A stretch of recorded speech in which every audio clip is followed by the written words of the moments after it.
Testing, testing. Hello? Okay. How do I share the stream?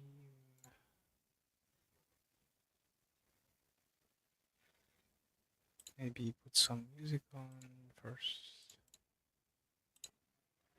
No, no, no, no, no, no, no, no, no, no.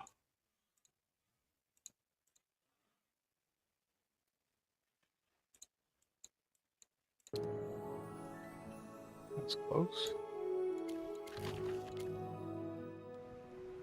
That's fine.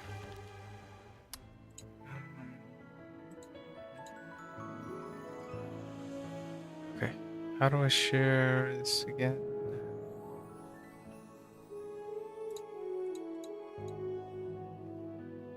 Timestamps. Moderation activity.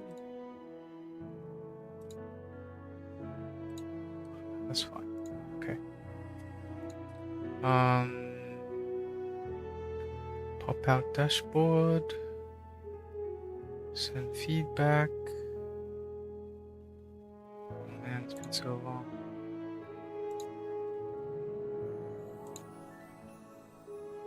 No, no, no, no.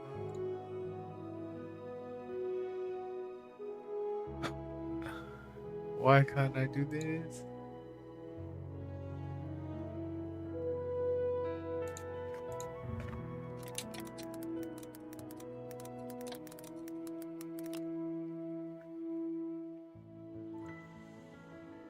Under the video, click share.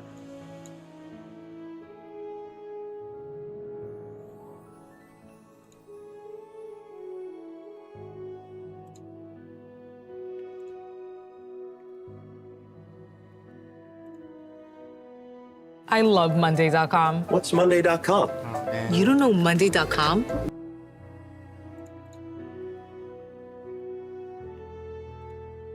A lot of you are maybe wondering, choose something you're going on. And, hey, looking for Stream Now Classic? I recommend share link, so whenever you go live, this is going to... Encoder setup? I have that? Oh.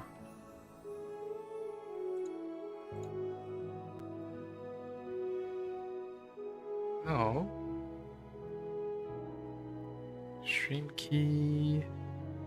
Oh, stream URL. Ooh. Okay. Got it, got it. Okay.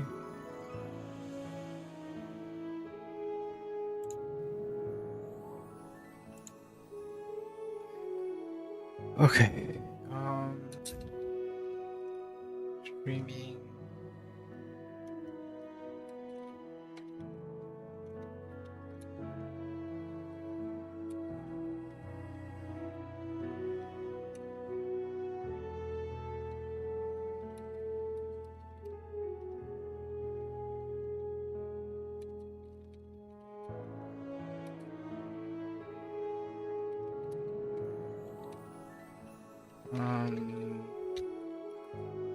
Touch preview.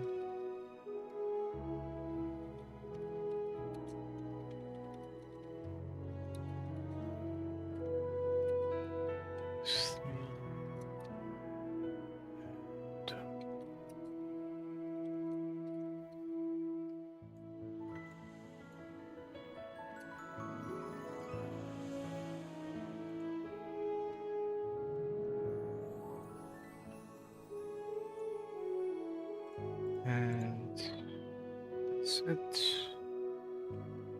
And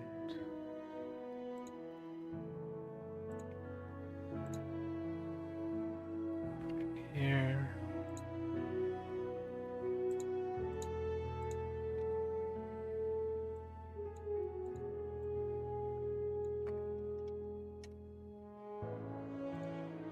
And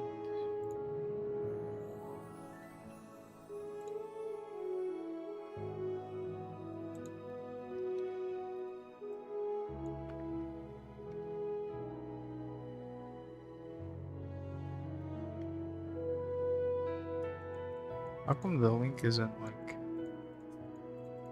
Okay, whatever. Does that link even work? I do this? Bro, this doesn't even work.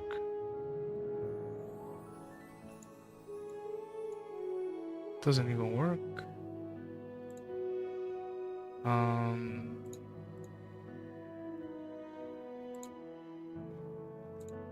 Wait. How did I do this before? I've done this like 2-3 times. Webcam manage.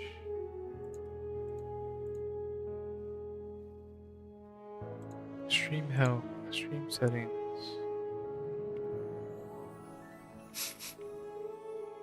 Be nice if there was like a. What if I do this? No.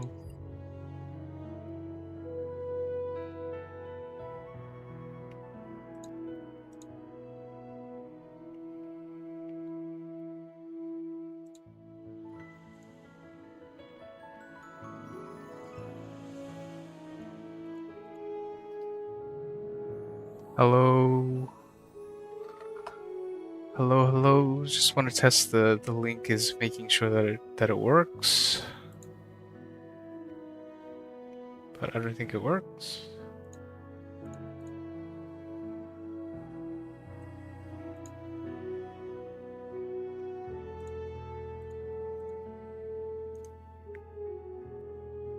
Oh, copy video URL?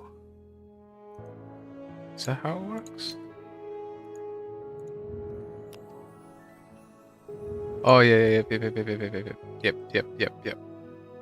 Got it.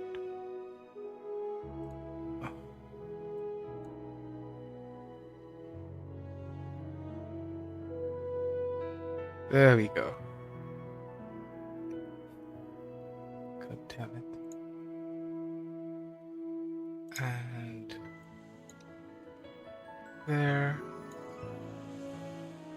And there we go. Okay. Okay. Not stressful at all. Not stressful at all. Okay. Welcome. Okay. So, just gonna start anyway. Because I'm not really expecting anyone. It's New Year's and it's just for myself, but for people who plan to watch it later maybe. But we're gonna get into it today. We're gonna look at new codes, the patch notes for season 3. The first one has come out, and we're also gonna just research into lore and potential picks, or potential predictions, as in like what heroes we might see and how the story will unfold. Just like how I did for season 2. Most of my predictions came true, and I'm pretty satisfied with how it turned out. And you know, season 2 was a lot better than season 1, and you know, that's one of the reasons why I'm staying for season 3, just to see how it goes. One of the issues personally for me now is I'm finding the battle modes quite repetitive, especially in the holidays and post game. Like, you're just doing the same crap over and over. And personally for me, I've even stopped playing Arena. I've stopped playing Supreme Arena for, I don't know, at least like 2 months or something. Like, I can't be bothered. And Juris Trials as well. So I'm hoping there will be more refreshing things. There will be, what's it called?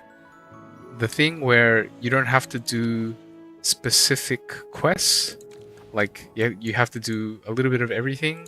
Rather, you can just focus on the one specific thing that you really, really like Arcane Labyrinth, and you don't have to do Arena and all that stuff to get the same rewards. That's one of the things I'm hoping to have. But other than that, we're gonna go through the patch notes like that just released today, and we're gonna do some more research. This is just my notes that I had from the last video, the trailer, that showed with what's it called? The General, the Valessa family, and I'm not gonna go too deep into this just yet, just because we don't have enough information. But maybe with the video today, we'll have it. So let's get started with the new codes. The new codes are, let's put it here. The new codes, this is just my the server Discord. So this AFKJ Ice Season, Snow Lawson, AFKJ White Ridge, and Chains of Eternity. I'm gonna pop them in right now because I haven't done it yet. And that's 200 gems, 3 letters. Okay. Snow Lawson. Oh, Happy New Year! Sorry, I just realized I forgot about the chat. I have not streamed in a long time. But welcome everyone. Happy New Year. Benjen and Dirty Toes. If it was you. Oh, okay, you two know each other. I will just keep talking to myself. And Chains of Eternity. Okay, so some gems, a few letters. Not bad, not bad. Okay. I mean, we gotta take everything we can get. And I feel like the codes, they have to give the codes. They have to give the codes now.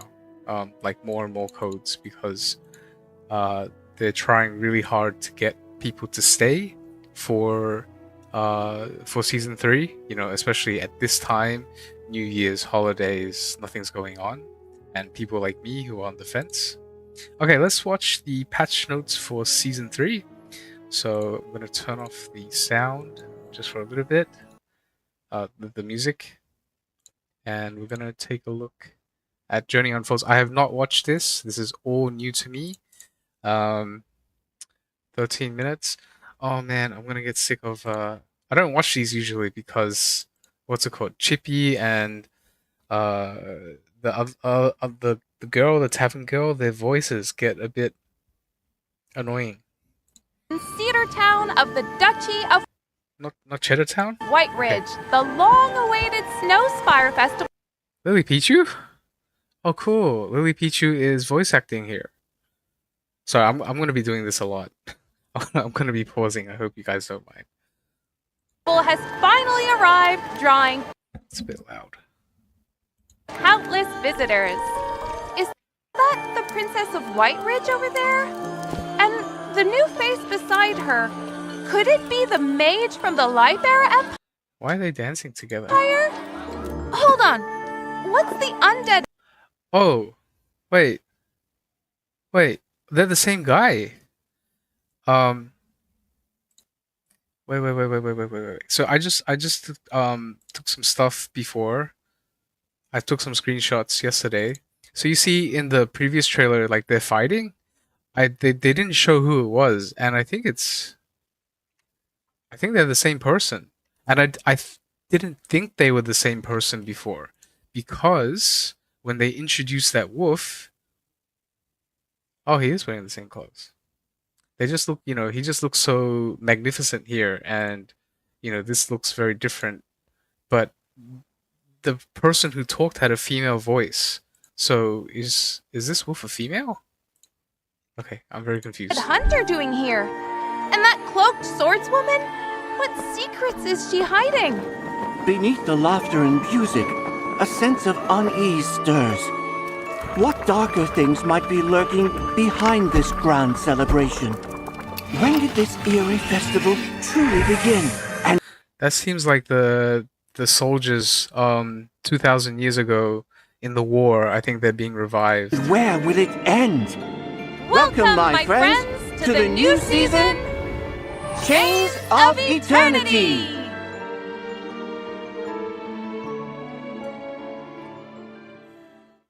It's been a while, Lorson. Oh, What okay, it's brings not you Chippy. here? Actually, I've been following the whispers of the wind.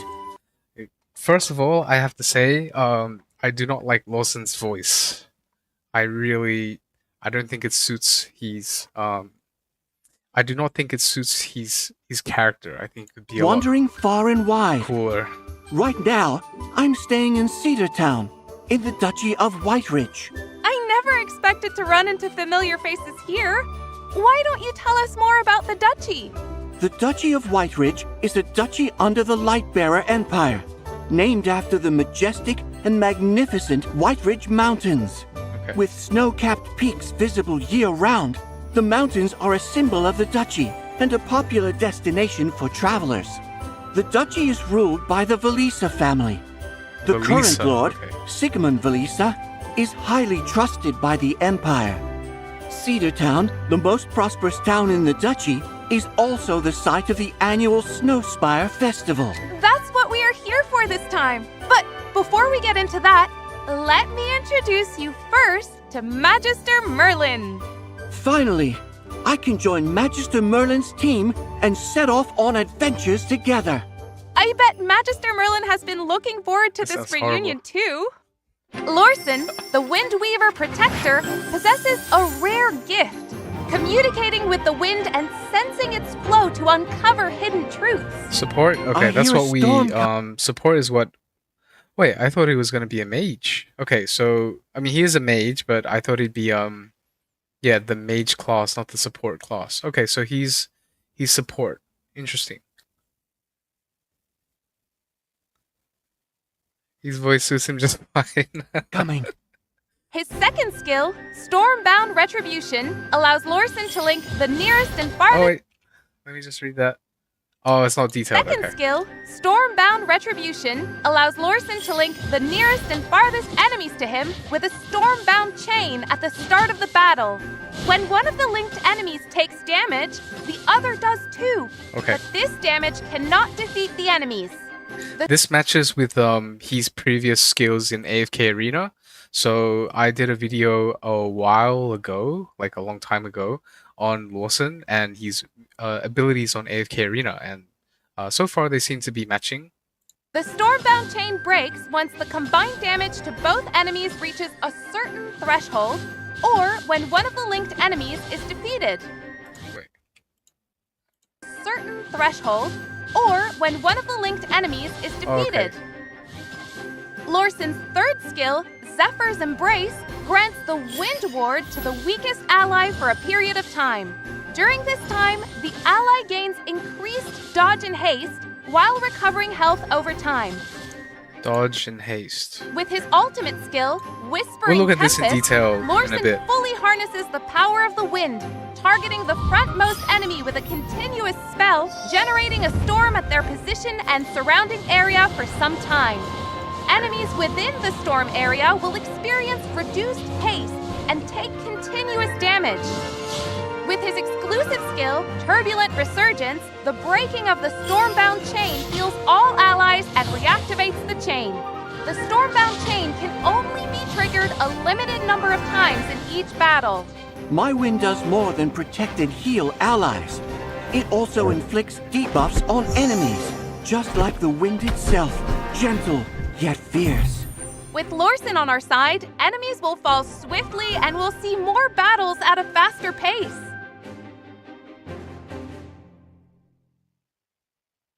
Now, let's talk about the Snowspire Festival. It is said that nearly 2,000 years ago, a great battle took place near Cedar Town. A brave general, with help from Jura, defeated the Frost Fury and sealed her away. Frost Fury. Okay. So they had Jura on their side. So female general arrived. I'm wondering if that general is actually the new lady, the new female of the whatever her name is, that starts with V.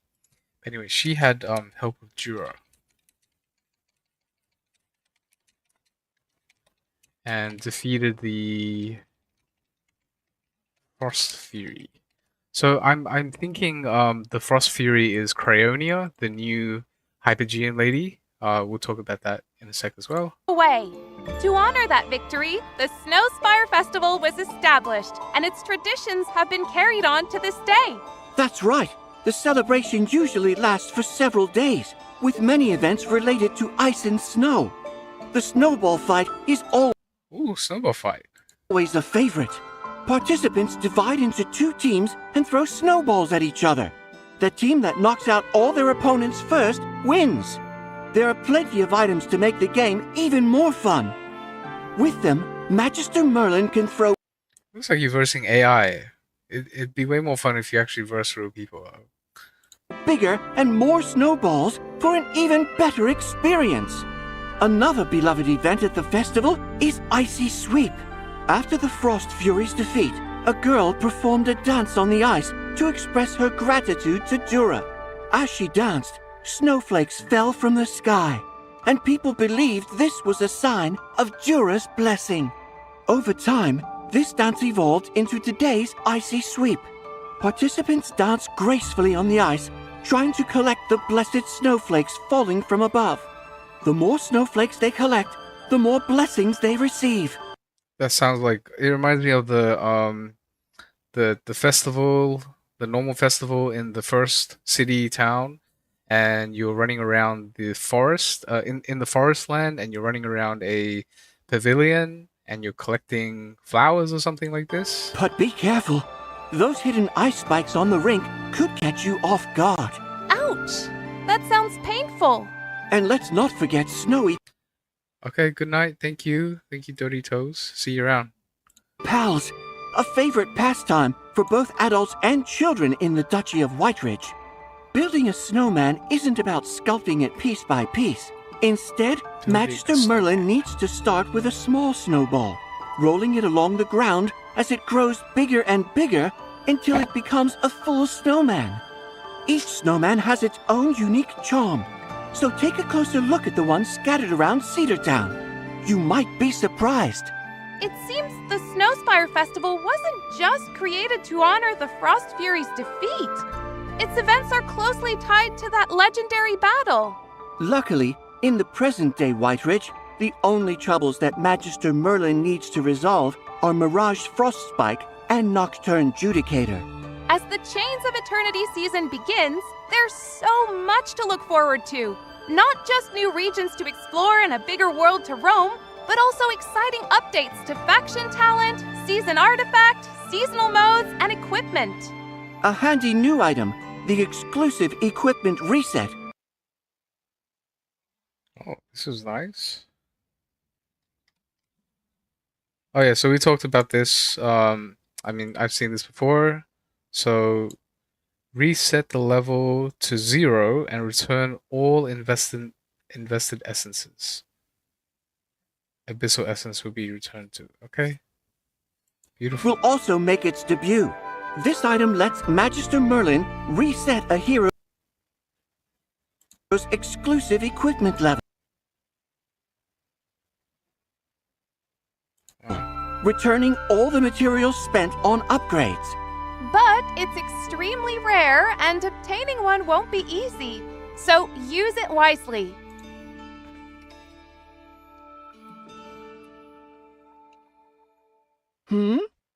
Surprise!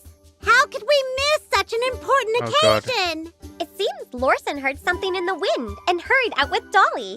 But don't worry, Chippy and I are here to take over. In this season, Yay. Magister Merlin will have the opportunity to obtain additional rate-up invite letters and temporal essence. By exploring the vast world, taking on challenges, and joining various events, Magister Merlin can collect over 100 invite letters. Furthermore, completing tasks in specific events will reward stellar crystals. During the Snowspire gift event, Magister Merlin will receive epic invite letters and an epic select hero chest, completely that's great. free. Magister Merlin can obtain diamonds and also be able to complete quests to Obtain Lawson? You get 1 Lawson for free? Okay. earn points. Nice. Glue able to invite Lorson to calendar. Besides the new cosmetic from the Emberlight Rebel Okay. Pass store, Magister Merlin's new cosmetics, Flaming Wait, what? Him store includes not only Magister Merlin's new cosmetics, So now you can roll for cosmetics. So it's a gacha for cosmetics? Oh man. Thinking of new ways to make more money. So Rosie Cosmetics. So gacha cosmetics. Doesn't look that great, doesn't sound that great. Just putting it in here. Blaming him, but also Tassie's new Beautiful. skin, Starlit Fantasy. Winter outfits for Lorson and Smokey and Murky will also be available in the Trolley and Velvet store.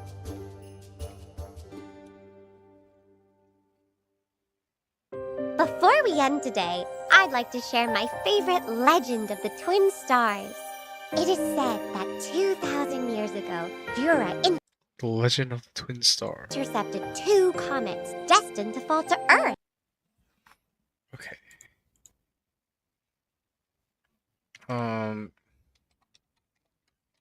Legends of Twin Stars. So also 2,000 years ago. Interesting. Which coincides with the war. And Jura intercepted them.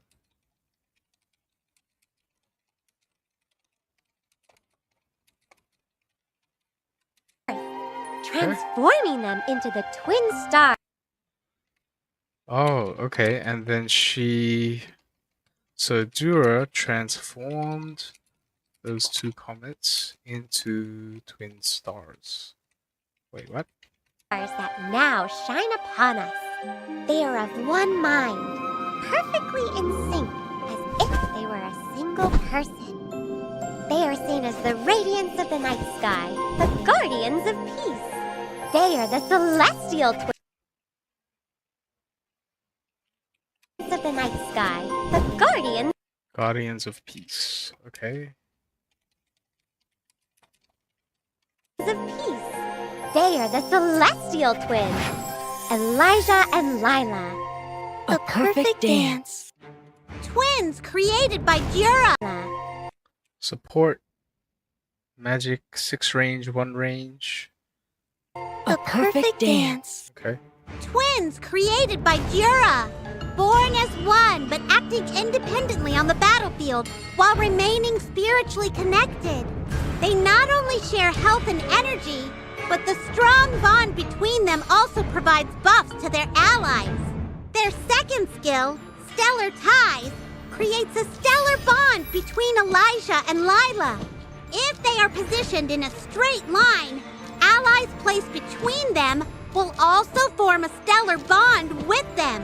Okay. Allies within the stellar bond gain increased attack, though the boost diminishes slightly with each additional connected ally.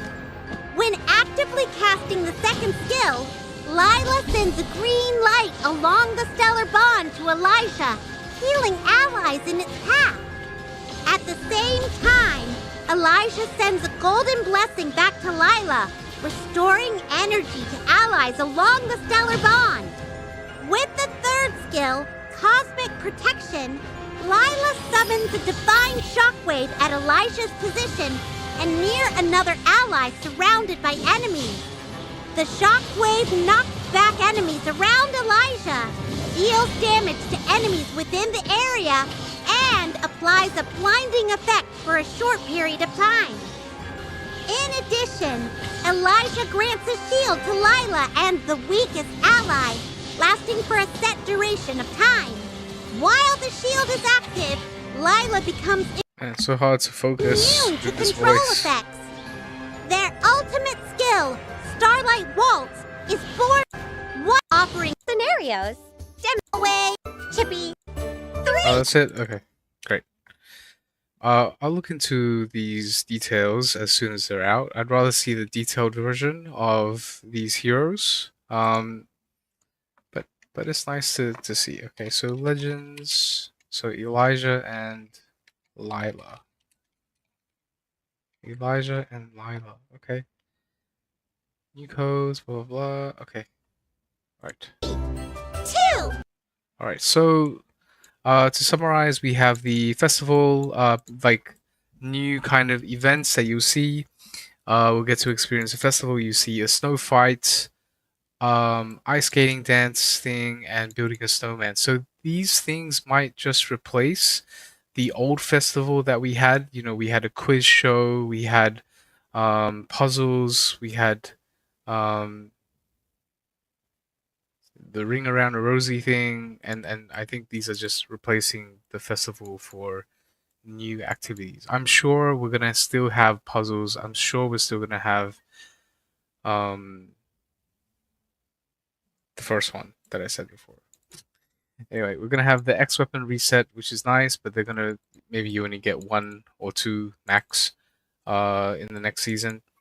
Rosy Cosmetics, you can have a gacha. It's a gacha style. And then Tassie will have a new skin. Also Smokey and Lawson, but you know, it's okay. They're all right. And Elijah and Lila are going to come out. So we're not talking about the new person yet, and the new heroes, but that's fine. Okay, great. So time to move on, and we're going to take a look at some lore and potential heroes. I mean, they already showed a lot of heroes that we're gonna see, and I believe every season is it 10 heroes or 8 heroes or something like this. And I need to memorize the number, but there's a lot of heroes out already, like that is going to come out for sure, and there's going to be a lot of potential heroes that they've shown as well. So maybe I'll just list them out first. So there's Lawson, there's Elijah and Lila.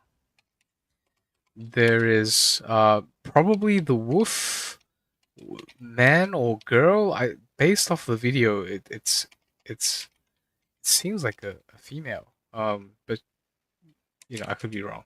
And then there's the bear. Potential is like the bear warrior as well. That's a she as well. And then there's the general. Let's see. Where's the old one? So in the previous video, this one, that one, this one, that one, this one. This dude, Artemis, is probably one of my favorite too. Like that crow vibe with the sniper is wicked. You got like someone else like 2 millennia Wow, that's loud. past. So here.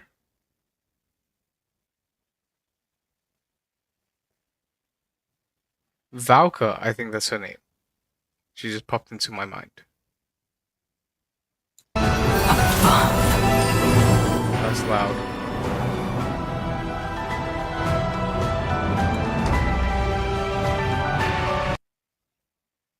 We have now. Yeah, there it is. Valka. Okay, so this. Okay. I don't think that guy will be a hero. I don't think that. So we have here.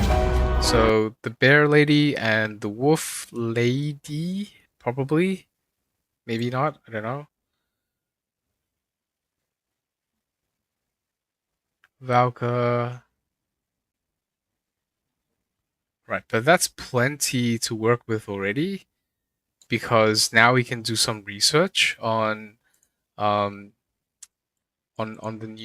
new land and like see the connections based off of AFK Arena, which is what we did before.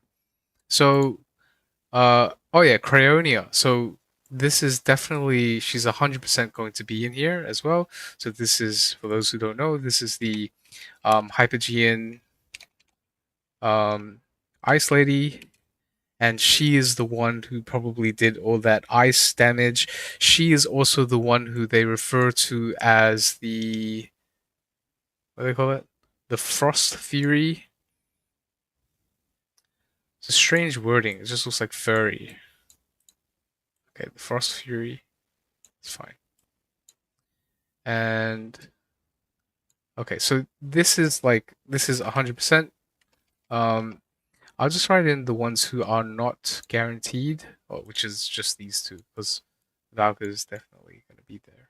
Okay, so if we take a look at the map on AFK Arena, so you can see like we're basically following the map as what they did before. So we started here. This is season 0, where we're in the forest. This is season 1, where we're in the desert with the Moalas, and then season 2, which is in the sea, in the shores, and this is the place where the village is. And now we're going into the snow area. So they're just kind of referencing AFK Arena, so that yeah, they're just referencing AFK Arena. All right, so that means in season 4 we're gonna go to this place. We're gonna have magma. So season 4 we can expect some magma, and then season 5 we're gonna go into, what is this? Forbidden Temple, Decaying Port, Praying Jungles, Standing Stones, and the Forbidden Temple. Okay. Or it might just go here, Stormbreath Fortress.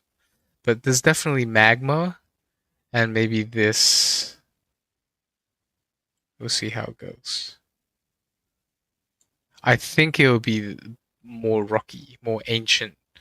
Probably the ancient ruins based off of the images we saw before. Okay. All right, let's get started.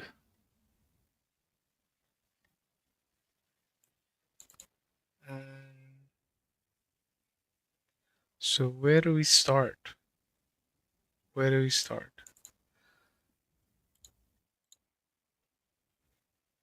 So is Crayonia? I'm pretty sure Crayonia is original AFK Arena.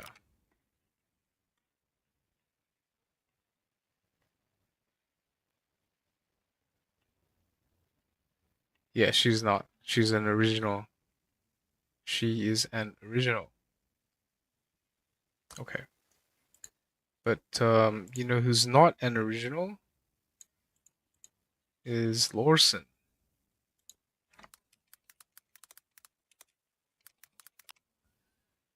So it's been a while since I've seen him.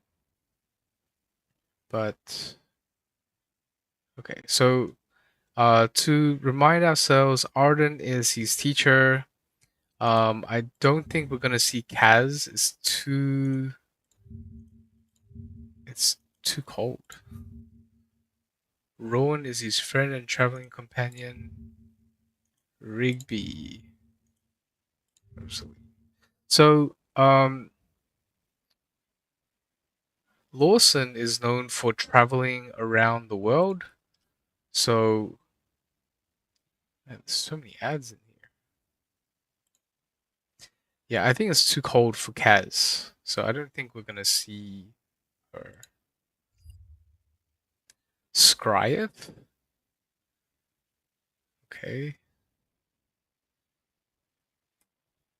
Intelligence. Mauler. Rocks and sand. If Lawson continues the journey, we might see him in the rock and sand place in season 5.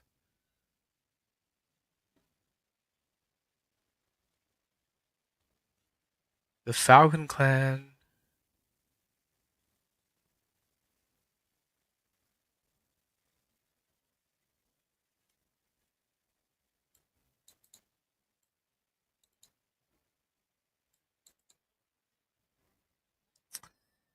Yeah, maybe he might come in season 5, but I don't think he's gonna come here. Gwyneth, maybe. Maybe Gwyneth. Maybe not. Well, I mean, it is a human faction. Like, we are in the realm of human factions again. Um, it's like it seems to be another human versus Graveborn.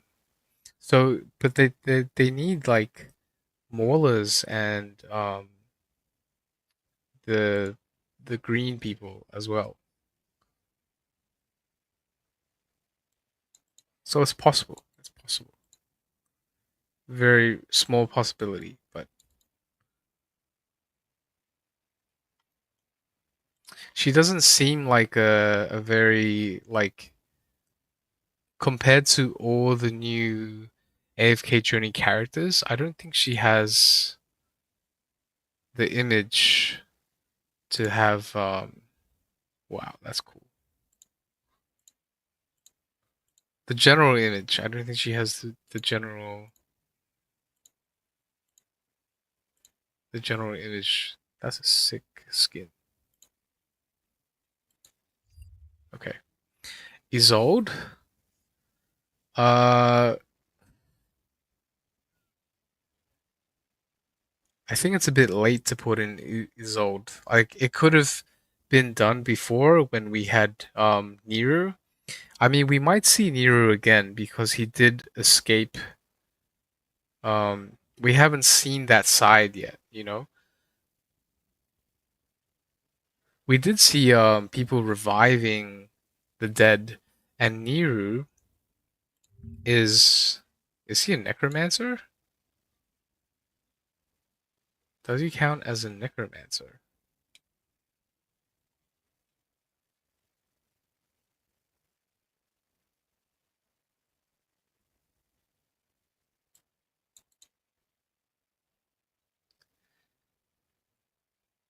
He just revives people.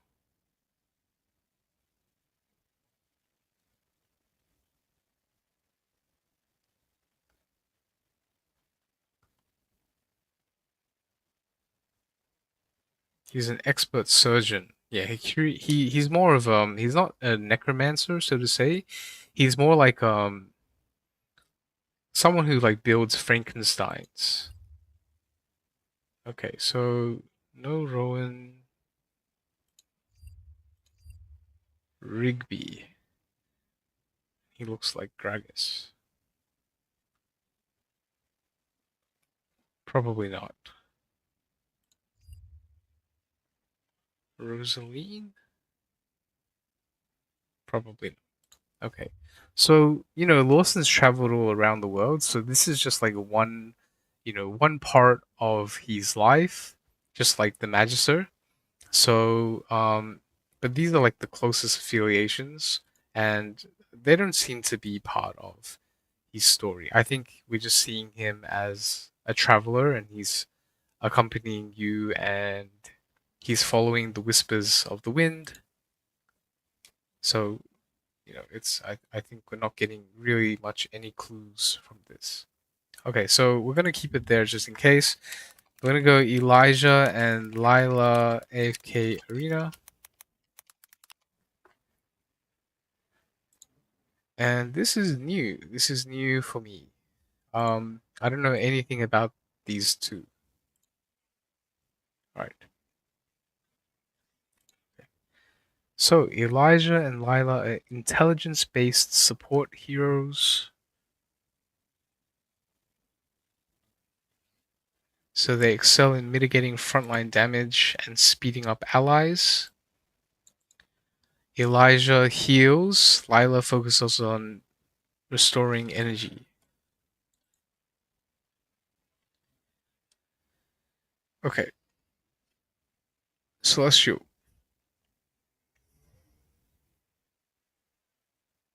Okay.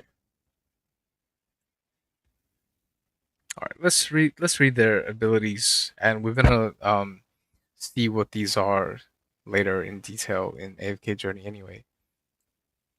So they fight independently, share the same health and energy. Interesting. So they also possess an additional 35% health. Okay. After activating this ability, Elijah and Lila dance with one another. So this is the ulti. They start dancing, motivating all allies. Sounds like something that Nicola does, but it's probably a global range. Increases their haste by 75 for 8 seconds. Haste increase. Haste increase. Interesting. If Elijah is CC'd, they can't do it. Okay. Elijah restores 130% of his weakest ally's health. Lila restores the energy of the ally with the highest remaining energy. With the highest remaining energy. Oh, okay. So she's trying to get the highest. Okay. The person who's closest to ulting, she will restore their. She would give them bonus energy so they can ulti faster. And Elijah heals. Okay, so Elijah is healing and Lila is energy. Okay. Elijah restores 140% of his ally's health, restores 50 of her. Okay, so this is just okay. Cleanse. If Lila is affected by an enemy CC, Elijah will remove all negative effects from Lila and create a shield around her. Alright, so yeah, I remember seeing that Lila is like one range, so she's like melee, and Elijah is 6 range, so he's fighting from afar. Okay, right. So if she gets CC'd, Elijah will debuff her. I mean, cleanse her. Give a shield. When an enemy nears Elijah, Lila will teleport to his location, attacking the enemy and knocking them back in the process. Wow. Cool. The last 2 allies to be affected by Lila and Elijah's Grace ability. What's Grace? Oh yeah, okay. Will form a union. In this state of union, the 2 heroes will both take 30% of the damage that is inflicted upon the other. Wait, what? 2 heroes in the union will both take 30% of the damage that is inflicted upon the other. Okay. Subsequently lessening the damage of the allied hero which is attacked. Right. So if... Okay, right. Okay. Okay, and these are just the higher ratings, okay. Okay, interesting. Okay. And what did they sound like before? And increase. You can replace. Okay. Alright, let's read the background. So from what we read, what we heard before was they were originally 2 comets who were meant to crash into Earth. Dura intercepted them, and rather than turning them to a curse that would crash into the Earth, she turned them into stars, twin stars, and humanized them, it seems. And they became guardians of peace and protection. So it is said that whenever there is a handshake or warm embrace, there is also Elijah and Lila. Whenever 2 people are able to reconcile their differences and resolve a dispute, they will usually offer up a silent thanks to the twin gods. The 2 deities were charged by Dura millennia ago to forge peace and cooperation between mortals. So their duty to repair the cracks between people and to foster good ties between them. The twins do not work alone and in fact are generally seen as 2 halves of the same whole. Each complements the other both in the manner and in the execution of duties, and their names are used interchangeably. They were created from starlight in an ancient and dark era when savagery and brutality reigned. The only cooperation between mortals was used to wage larger and more destructive wars. You can bear the destruction. Okay, so their story is, their lore is slightly different compared to AFK Journey. Just make it more simple. Crashing comets, turn them into humans. Humanize them and use their power. Okay.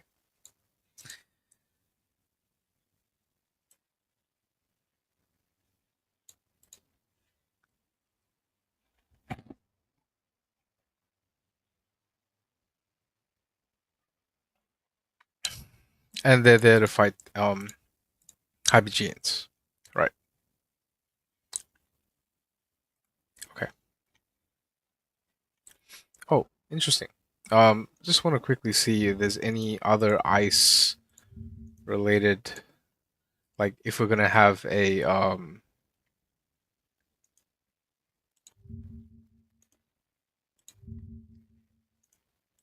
I don't recognize any of these names. It seems like all the Hypogeans so far have been unique to um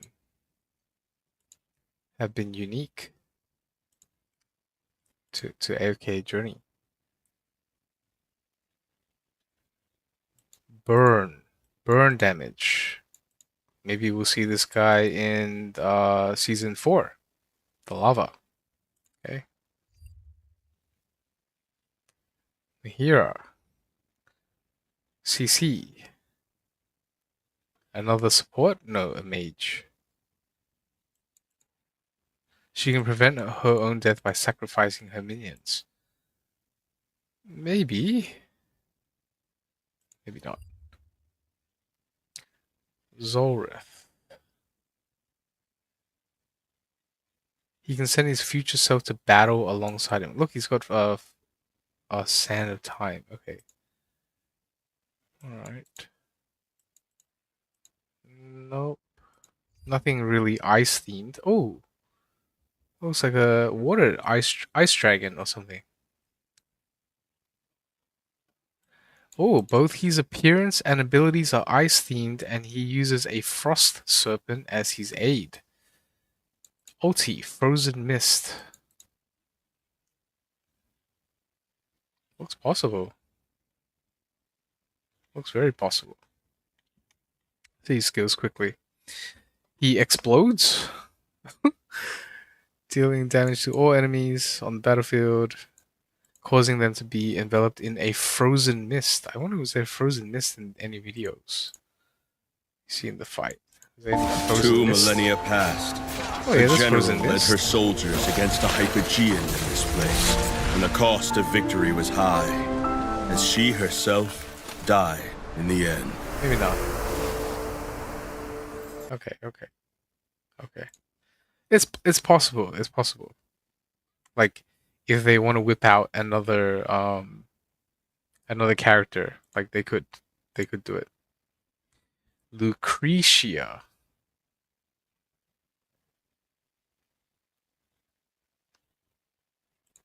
No, it doesn't look like it.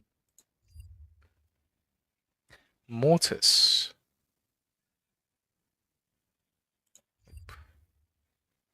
Leofric. Human Hypogean. Debuffer support. Maybe not. Nope. Fire. Maybe in the next one again.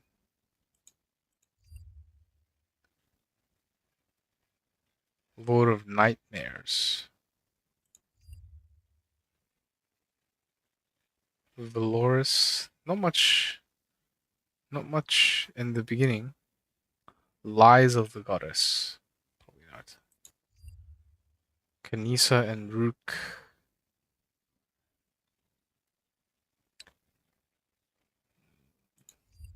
Okay. So this is looking promising.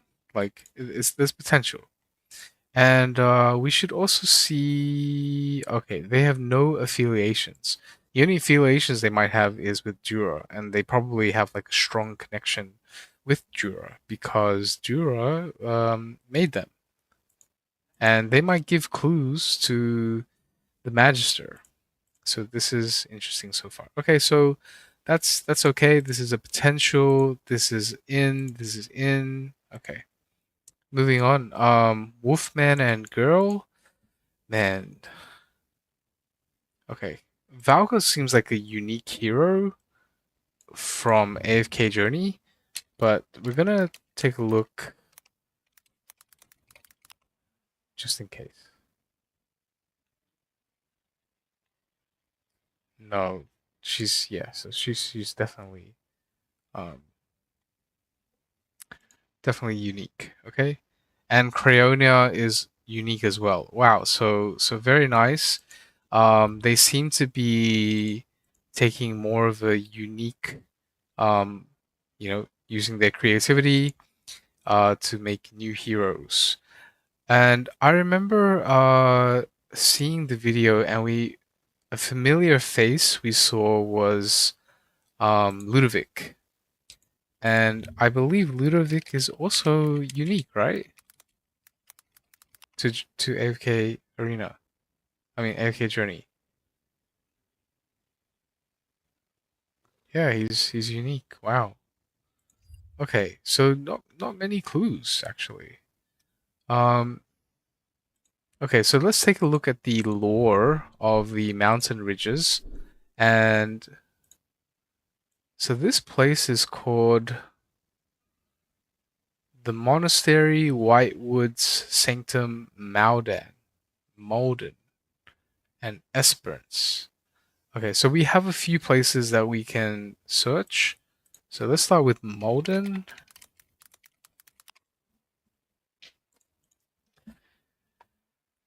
So Malden.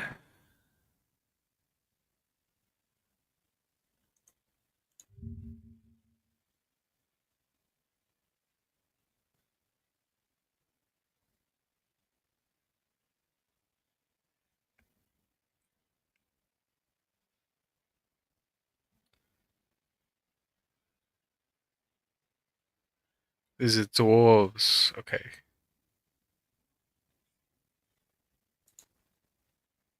Okay. Put some music back on. Time.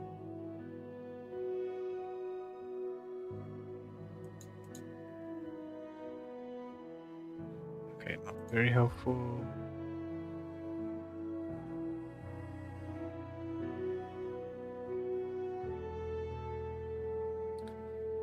Okay, so this is these are dwarves, and it doesn't seem like we're looking at any dwarves right now. It looks like we're looking at the theme is like undead, necromancy,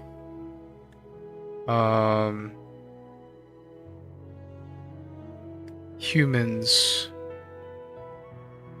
That's just what it seems. So it doesn't look like we're connecting to these right now. Okay, we'll take a look at the what looks promising. Monastery. Monastery.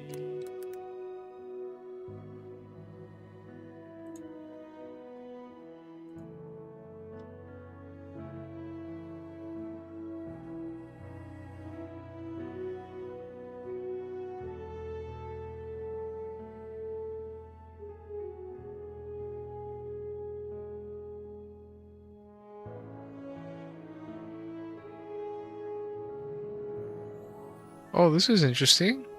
Okay. It looks like a place where we might see, or like where we see those people revive people. Grazul. Esperance. Sanctum. Grazul, tank-based, Graveborn. Grazul's ultimate ability, Reanimate, raises a undead skeleton minion. I don't need one minion, I need like several hundred is what it looks like. But we did get clues about Thorin before, didn't we? And I wish I paid attention to the most recent quests.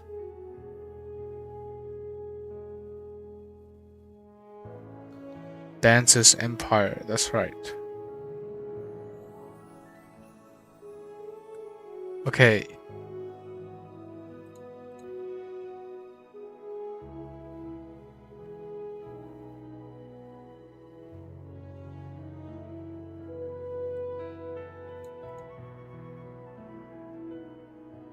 Oh, we also had Sylvina, right?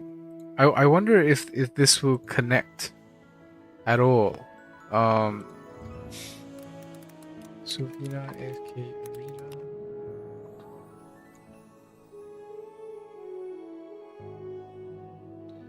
Relatives, Isabella, Vedden. Where's your affiliations? Just your relatives?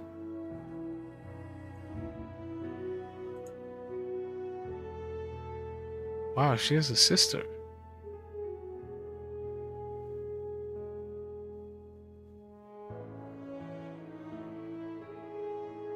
Orphanage.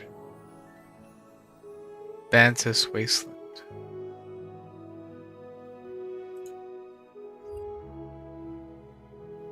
Father. Graveborn. Adopted daughter. Oh, okay.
Wow, this is just found like Sylvina's background story. It's so cool.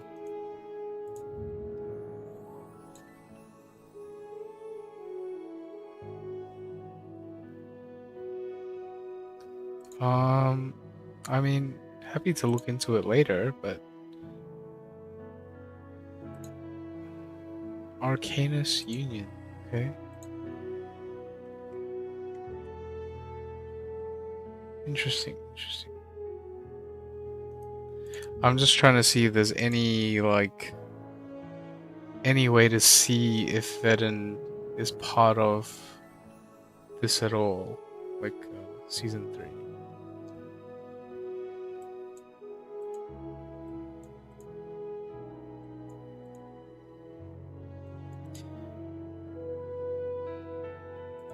Yeah, I mean,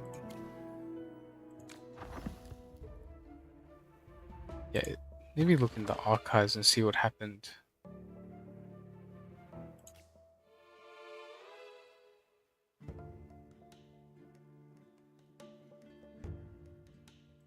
Man, can someone give me a summary?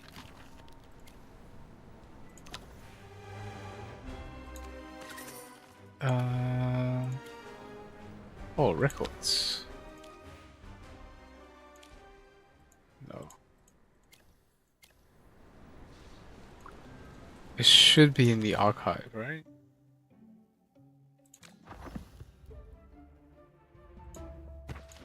No, not fish, not fish.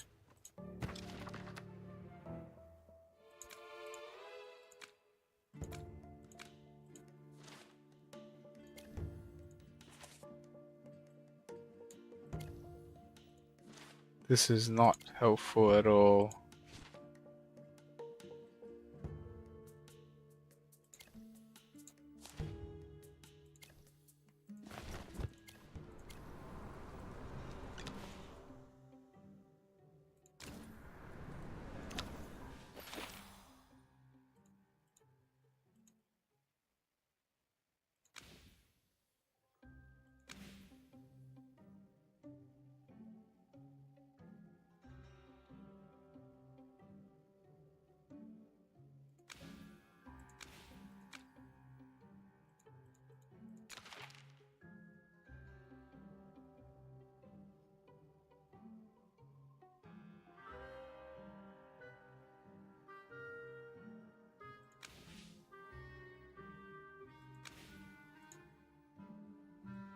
Oh, okay.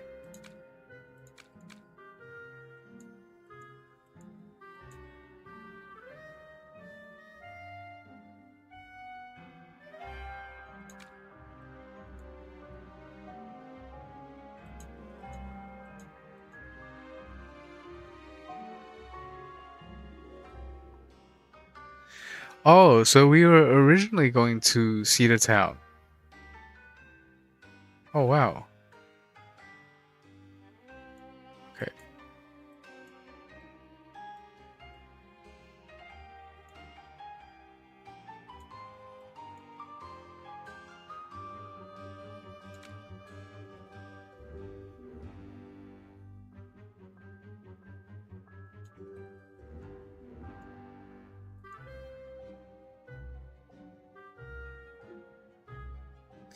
Where's the story with Sylvina?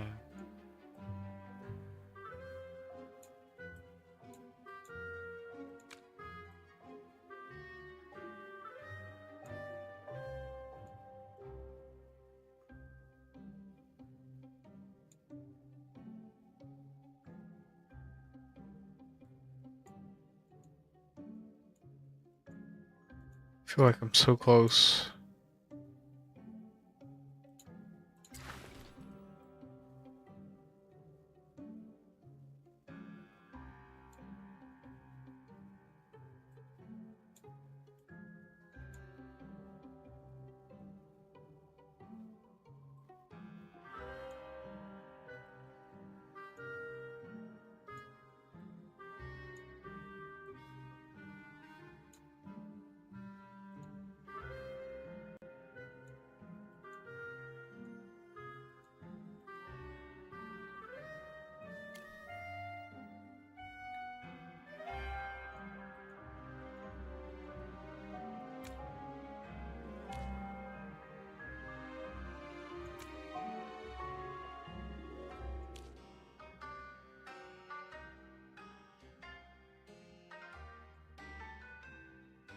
Oh, here.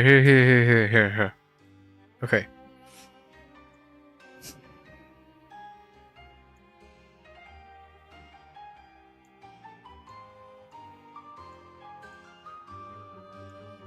Okay, so let's recap this. Okay, Gravebone sighting, I remember that.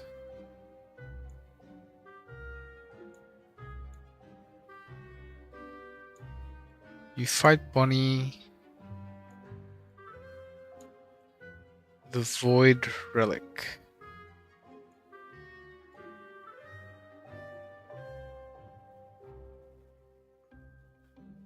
And then you find out that Sylvina took the Void Relic.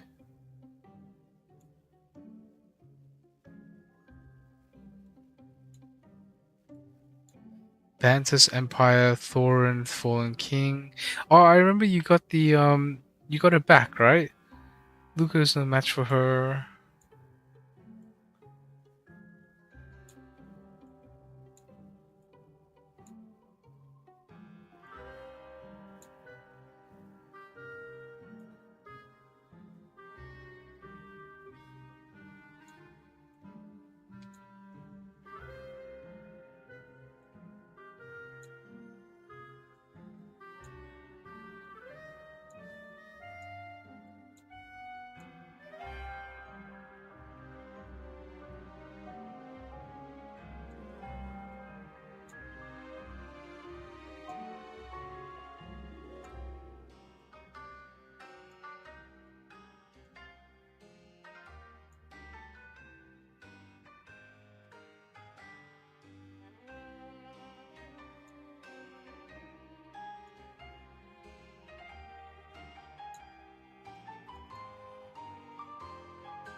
Right, so she sends I remember she sends Sylvina off um knowing that the Bantus Empire Thorin is probably gonna do something.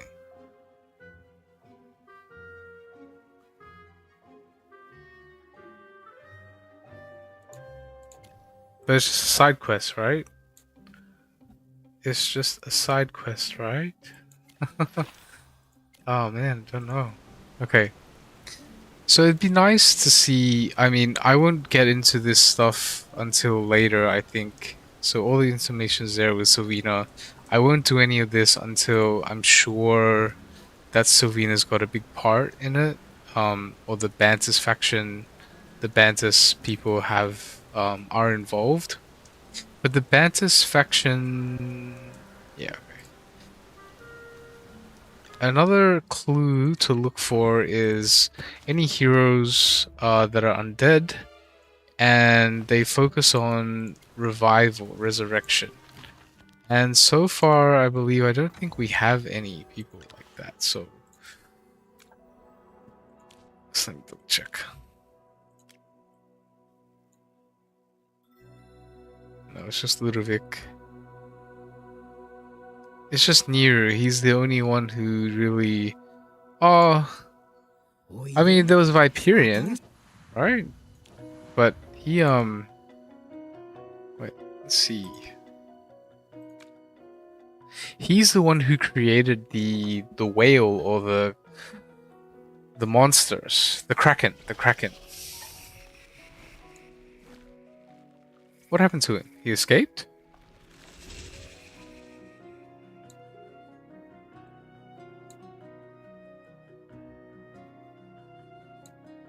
I think he escaped.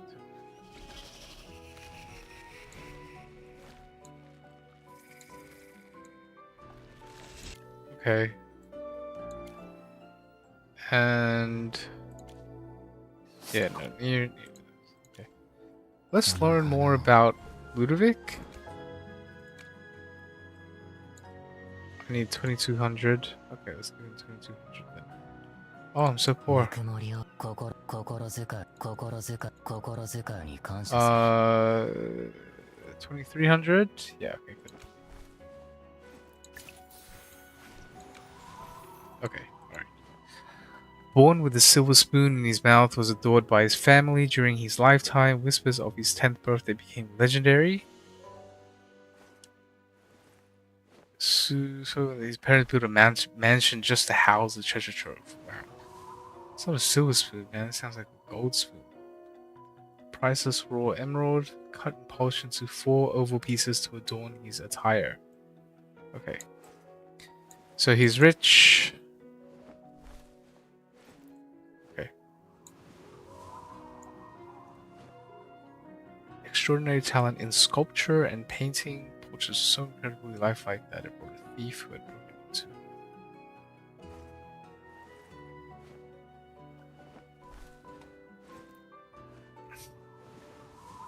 Okay. Everblooms. Magic. Everblooms are flowers for the deceased. Ludovic's parents once planted them in the courtyard of his tomb.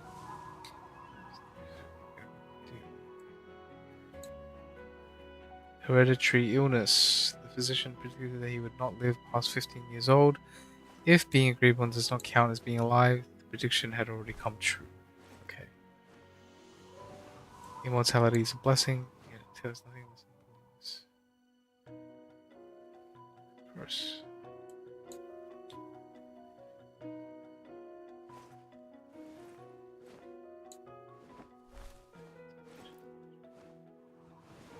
Magic diminishes the charm of artwork.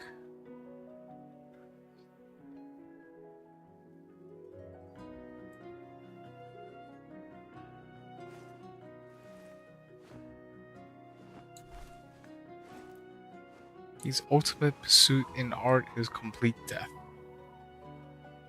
I don't get it.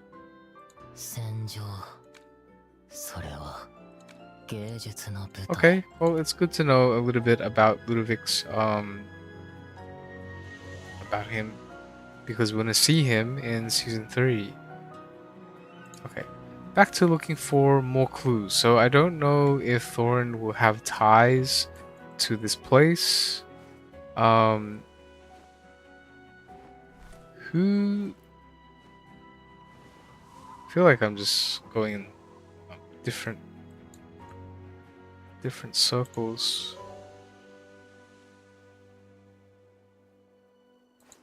I would like to see. Okay.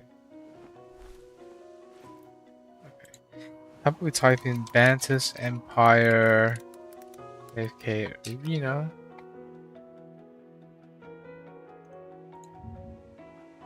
Origins of the Graveborn.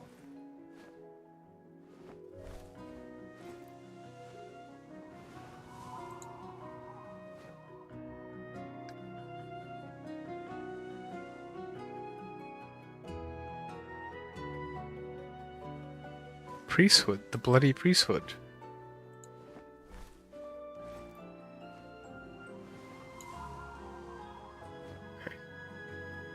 Let's just start here. Bantus Empire. Thorin's lands had flourished for generations. Nowadays it is a place for death and solitude. Countless souls wander the streets. Okay. This place was once the grand hall of the palace where kings throughout the ages held court and settled. Thorin does most of his governing from here, but one thing is very different.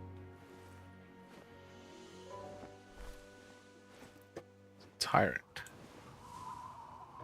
Okay.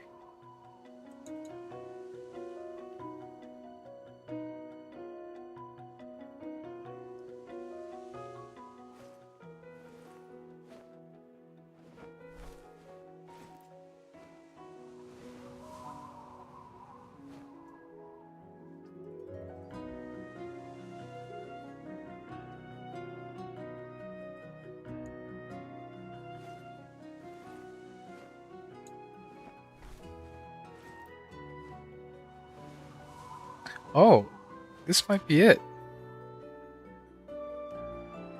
This actually might be it. Wait, so Grizul, he doesn't just revive one person. Well, I mean, in the game he does, but I mean, I think his ability is to revive multiple people. And he can revive soldiers. And you can see the soldiers get revived here, right? So... Pass it. Okay, so here we go. Ready to offer everything. Whose hands are they? Offer everything. But that was a lady, right? The god hear our cries.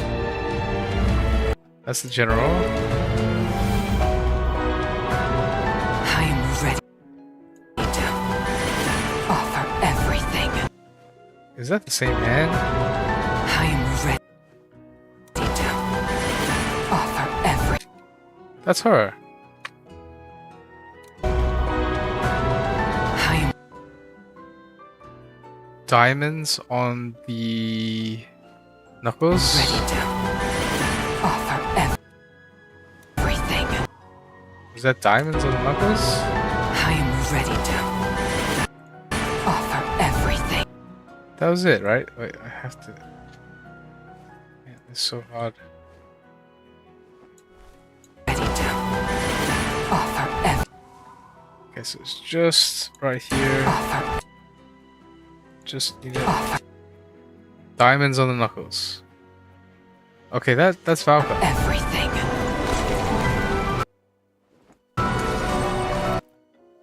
So it's not Grizul who revives the dead soldiers, but it's Valka who can revive the dead soldiers.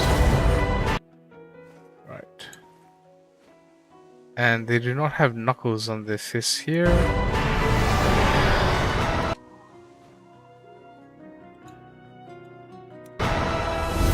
Dora. Above.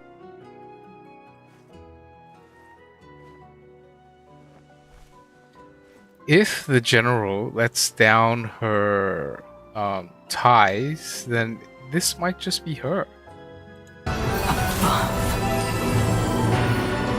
It would be much simpler if they did it like that. So, Who has the power to revive the undead, the Graveborns? So before it was, what's it called? The pirate captain. He revived Nara. But who revived that guy revived is it Gazul? No. Gareth?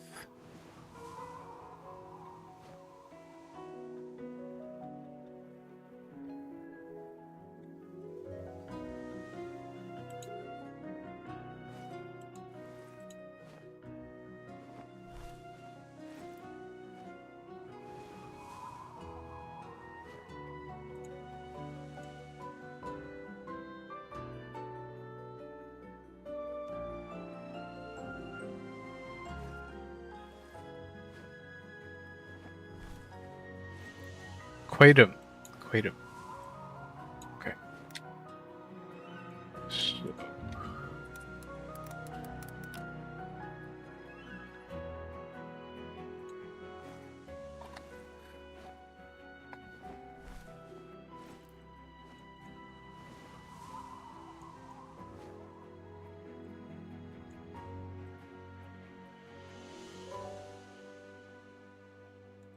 Okay. The world of the dead without supervision. Ani walked away. The lonesome souls. Quaidum. Powerful mage.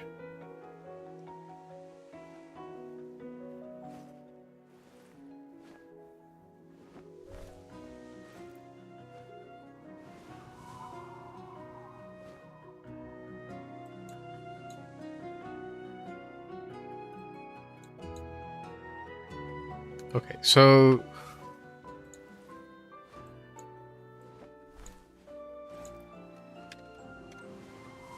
lore of the Graveborns. So the founder is Quaidum. And he was a powerful mage. Probably human. And then he experimented in the laws of life and death. Right. And you know, no one would love his current demeanor, so he'd have to create his own place. Took refuge in a tomb. Countless years. And the yearning of the dead. Okay, great. Pax. Granting new life in exchange for their undying loyalty.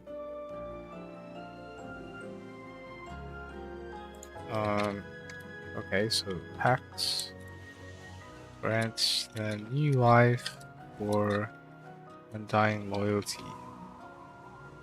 Right.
So Bantus sounds like Sparta.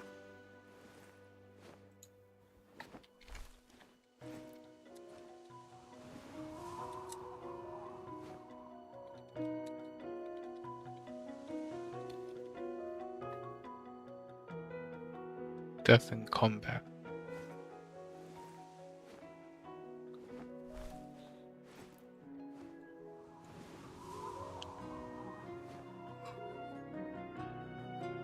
Oof.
Oh wow, so Thorin was a good guy.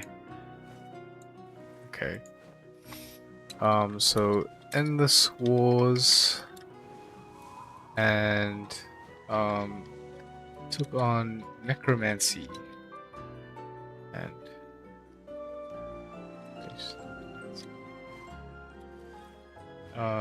so Bantus tree became tired of Endless Wars and Necro. Thorin steps in as new king, reforms, peace, banned necromancy. Okay. Then the enemy of all necromancers.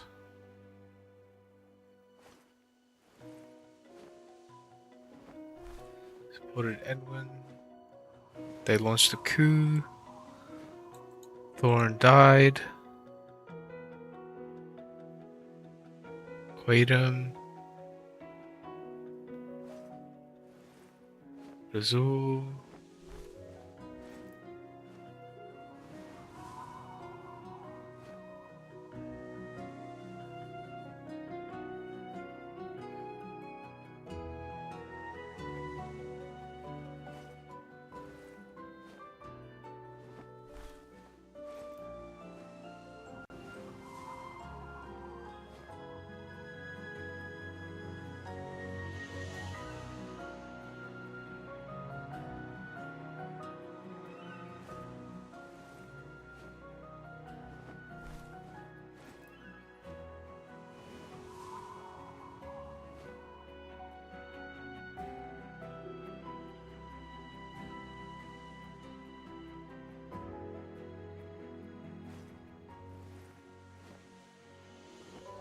Oh wow.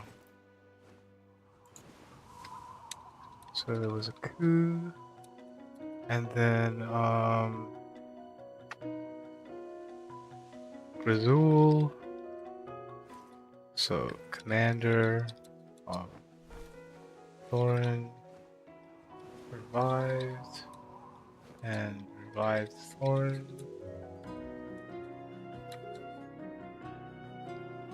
Pantis now embrace and openly worship Quaidam.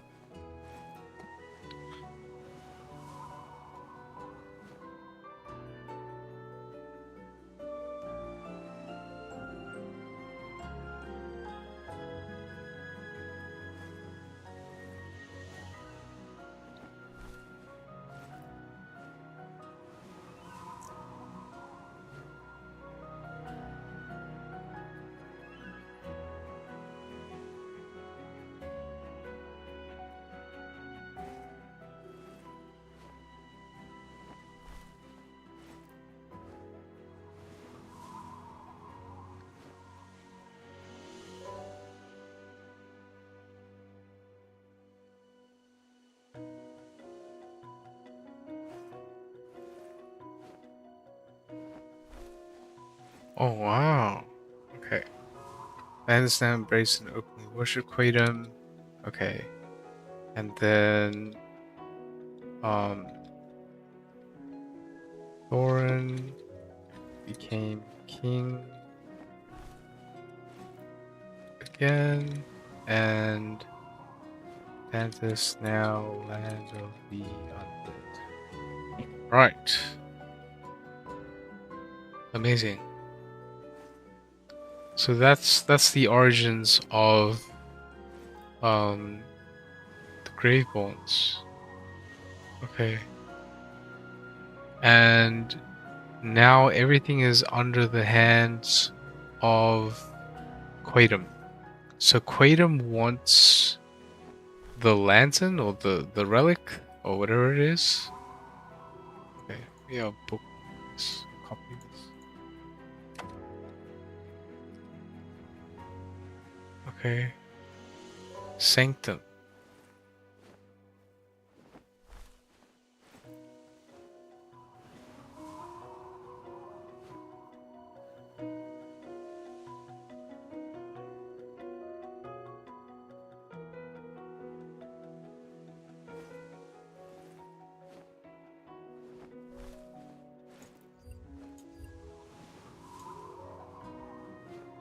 Okay, and then this is Vantis Wasteland, okay. Grizzle's Army, okay. Black Prison.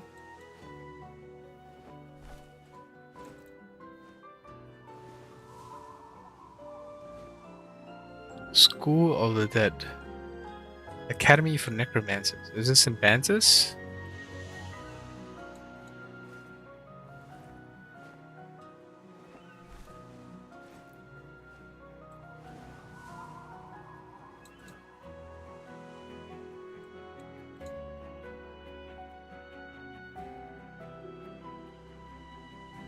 Eldritch Council. So these are like all the factions in Bantus, probably.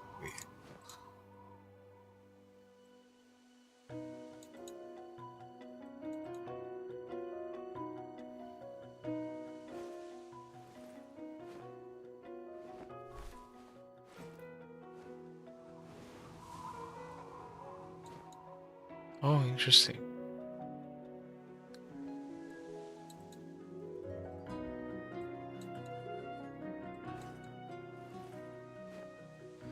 They are incredibly disciplined.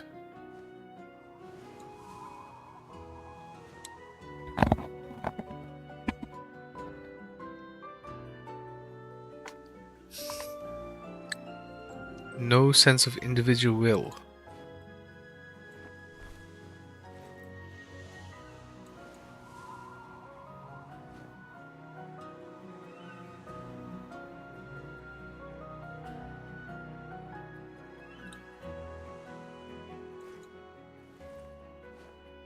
So, in order to create new life, they know that to continue growing the ranks of the Graveborn, the living must continue to create new life. Therefore, the unholy precepts have secretly controlled the frequency of war between the undead and other living races, ensuring a sustainable balance between life and death. So very interesting.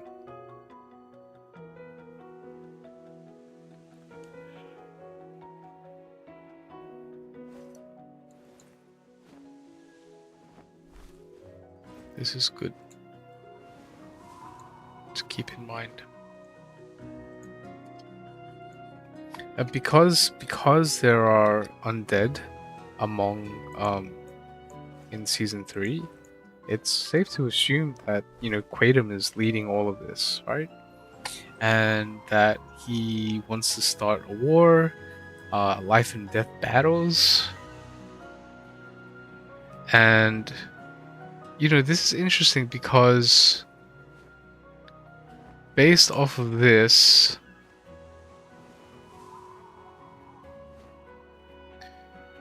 people who have a will or strong desire to live on, their souls will not rest. And so this is the prerequisite for to be turned into an undead. And so those souls can't be, let's say,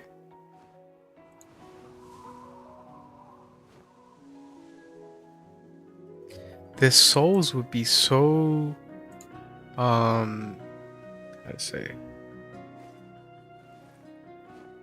their souls would be, they'd have to have a lingering will.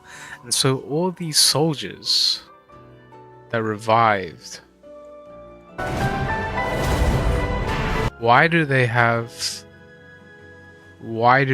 regrets? Were they killed unfairly?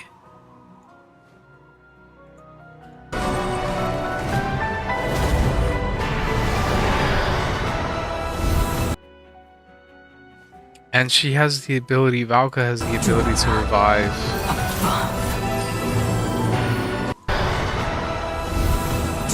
Everything.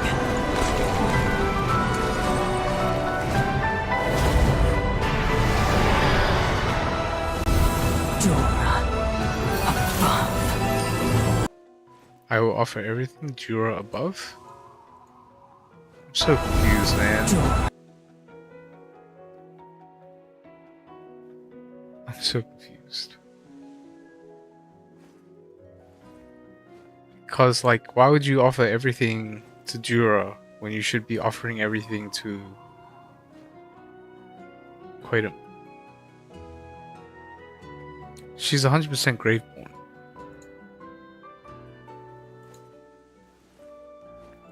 Okay. Alright, so let's take a look at the Boneyard. So we're looking for, where is it?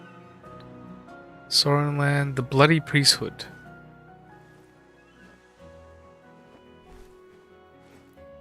A secret society who are loyal to the Graveborn cause. The priesthood consists of two orders, the Demise and the Bloody Feast. So the Demise is led by Count Veden. This is the guy who adopted Sylvina and her sister. And the Bloody Feast led by Queen Karen. The priesthood devote themselves to the study of blood magic, hoping to use it to transform themselves to Graveborn. Only the senior members are able to do so. Transform themselves, okay.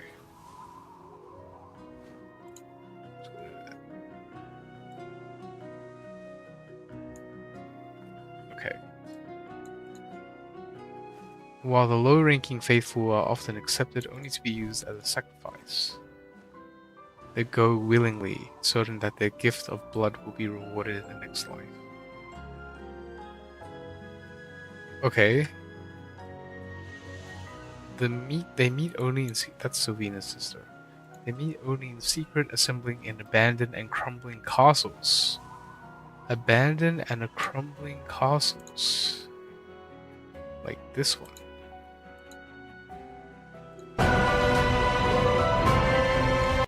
That looks abandoned. That looks crumbling. Okay. I think I might have found something interesting. Finally. After so long.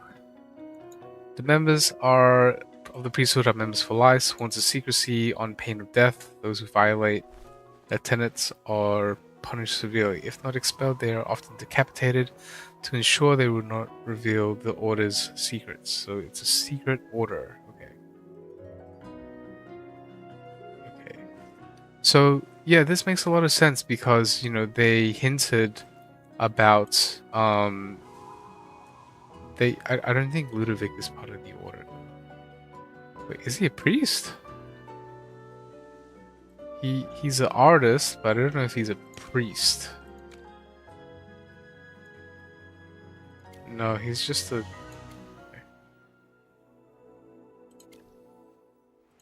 Yeah, okay. So definitely... Wait, how did I scroll back up? How did I scroll back up? Okay. Yeah, so this makes sense because we had a bonus side mission where Thorin sent Sylvina to capture the relic, and then she got caught capturing the relic, and then they took the relic back, but they let Sylvina go. And they let Sylvina go because she still had principles. Like there was still some humanity seen in her, so Sonya let her go. Now, obviously, you know, they're not mimicking everything about AFK Arena into AFK Journey, as we've seen already. But you know, it's interesting that she didn't use the word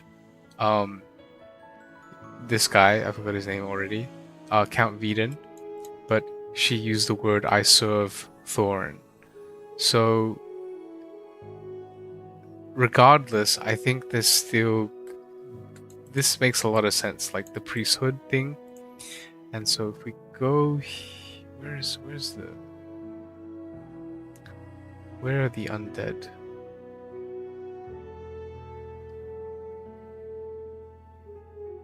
Okay, so it's here. So that's Valka summoning the soldiers. And these are the priests. So I still don't know what that is or where it is. You can see there's a bone there. Okay, we'll talk about that in a second. So these are the priests. These are maybe... So these are... Maybe this is a high-ranking priest? Because he looks pretty shiny. And he's able to summon these shadows. Okay, right. And so everything is part of the Graveborn's or Quaidam's plot to continue the cycle of life and death to create more Graveborns. Okay, do they have anything else? Screaming Port? The Abandoned Port? No, I think the Abandoned Port's back there, so we're not going to see that. Dead Tide, we already did that. Island of the Banished? No.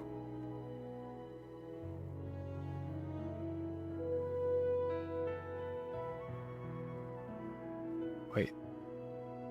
Did not become undead to pursue immortality.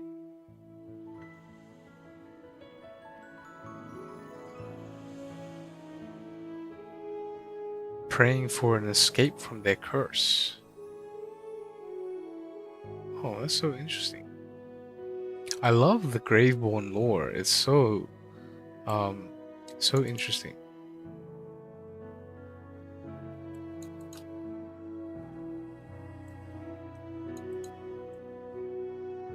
I would really love to see this, like some kind of theme where we meet these Graveborns, these kinds of Graveborns.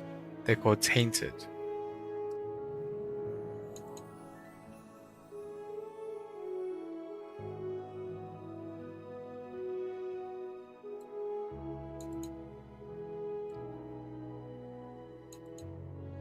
Oh, okay. And they have their own, possess their own free will. They do not have a contractual relationship with Quaidam. Oh, does that mean Sylvina, or am I part of it? Oh, they have an image of Sylvina here. Okay. Okay. So I think I found what I wanted. So the Bloody Priesthood. So another faction of Bantus, but not located in Bantus. Maybe they're not a faction of Bantus at all. Maybe they're just... Okay. Alright, so that means Grazul is not part of this. Thorin is potentially part of this. Because Thorin's name has been in it. I don't think we're gonna see him just yet. Where is Bantus anyway? Does Bantus even exist? This map. if it does, it would definitely be something like this. Imagine stepping into Bantus. Wow. No way. Okay. Alright, so... Okay, now we can take a look into, like, a deeper look into the lore. And we can start from scratch. Like, start from everything that we know. I'm gonna pause this again. The sound. Okay.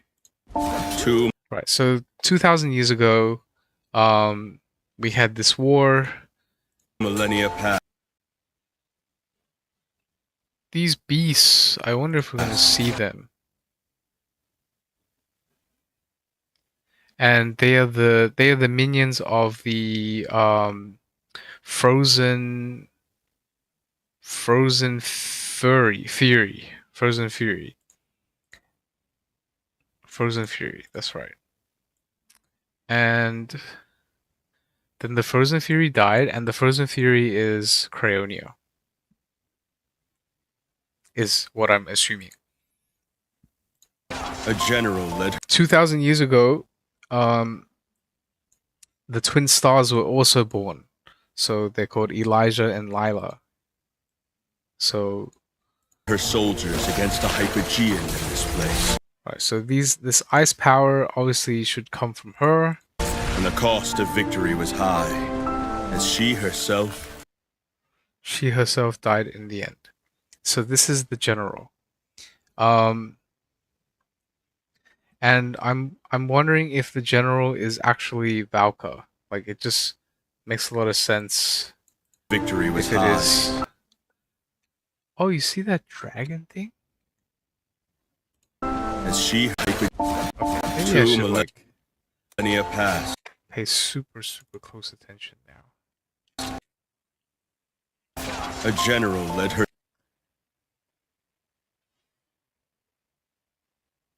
soldiers against a Hypogean in this place, and the cost. So was that her? And the cost of victory was high, as she herself. Yeah, so this is her. You can see you have the diamonds, the knuckles, the knuckles on the diamonds. Okay. You don't see her face, but the other features herself die. That you can see is the long hair, and it's braided, right?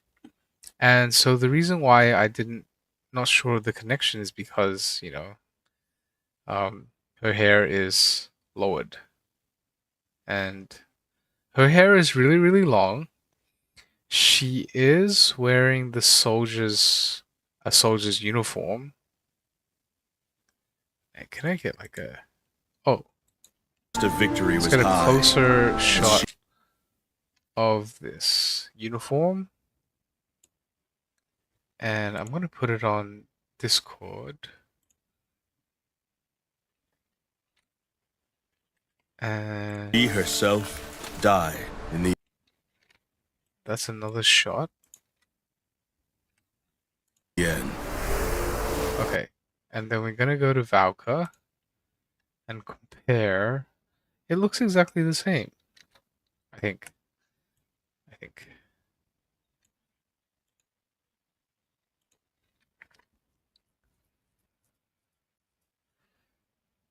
Okay, so in the Discord, you have some wave, like, it looks runic, but it's not really. I mean,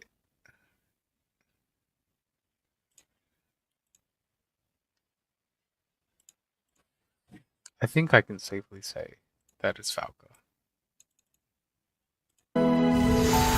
Let death come! Death! I think we can safely say that it's Falco. Yeah, her hair is really long. Okay. Maybe it was super obvious to other people, but 2 millennia It's not past, obvious to me. this festival stands as a tribute. So that means Valka revived. She accepted to be revived, right? And someone had to revive her. Is it Thor? Is it Quaidam? Like, just thinking of the story of, the captain and the Dead Tide fleet. The captain, you didn't see him become revived either. He just rocked up. But we know that Quaidam revived him. In the end. Okay, so it looks like she's just coming out of nowhere as well. Festival. The more the merrier, and the more fun we have. I wish the festival would never end. Yeah, and so this is Valka. Once you've made your... Oh yeah, who is this guy? Is this Quaidam? Is this guy Quaidam?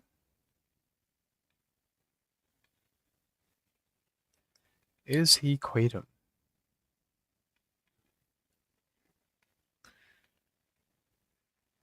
Quaidam's a necromancer. He's a all-powerful, mighty mage necromancer. Your choice. There's no turning back. So he is referring to becoming an undead. She says something.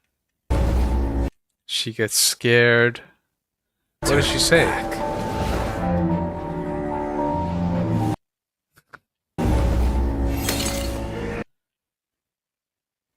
Oh, this priest guy should be the one who sacrificed himself and turned him to... He should be part of the undead. Like, as in he voluntarily transforms himself into an undead. Into a Graveborn. And these are the priests who also voluntarily transform themselves into undead. Duty call. And that means this guy should also be like the highest priest as well. Like, you're finally here. I had to wait quite a while. Current Merlin.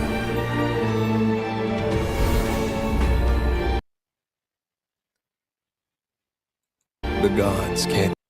wait a second. Is that the wolf? No. No. The gods can't hear your cries.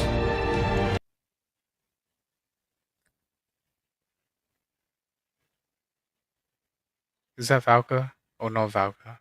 Man. Is that Valka or not? Just Valka with her hair down.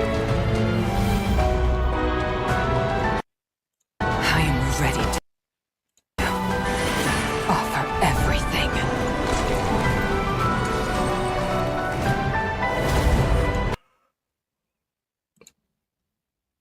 Okay, we get 0 hints about any of this. Like, okay, that's fine. Oh, you can see the mask. Right. Right. The mask. And she walked in with the mask. Okay. Yeah. Dora above.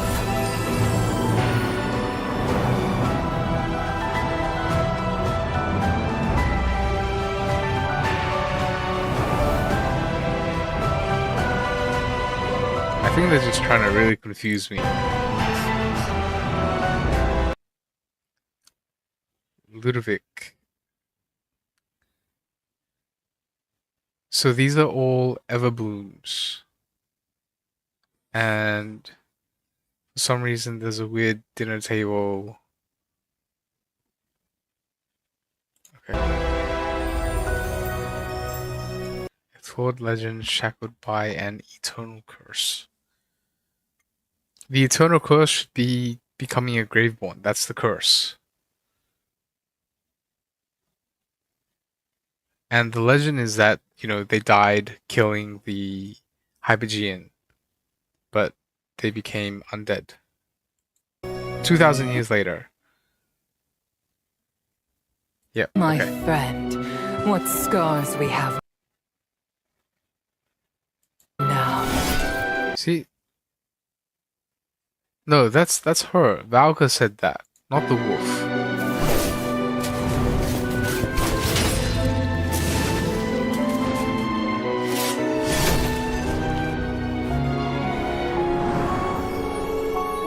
Right.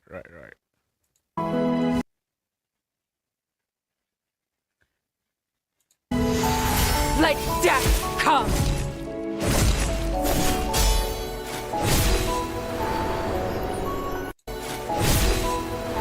That was Lawson. The wind is my instrument, and I change to its tune.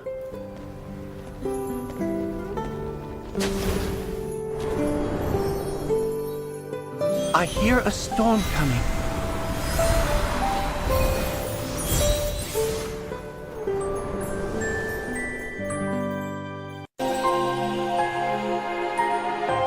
It's you. Were you calling for us? It's our turn to take the stage.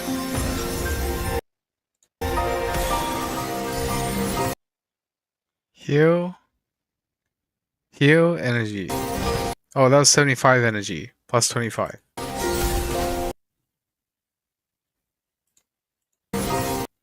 That's Elijah and that's Lila, right?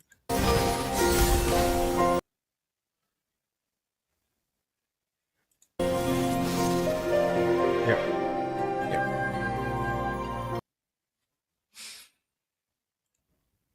Okay. Great. So we got all the info needed. We